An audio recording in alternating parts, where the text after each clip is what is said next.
This is just my heat shield. I didn't like the heat on my tire. It's temporary. So.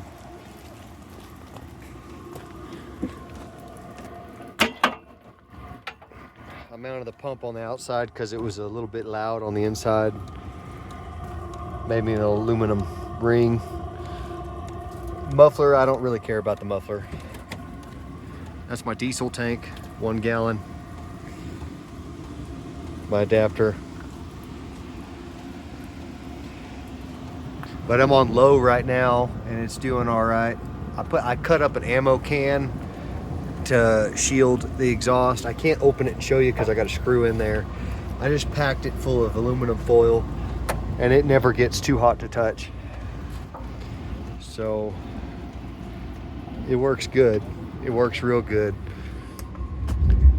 It's only pulling 1 watt right now, but honestly that could be because this fan is on. If I turn the fan off,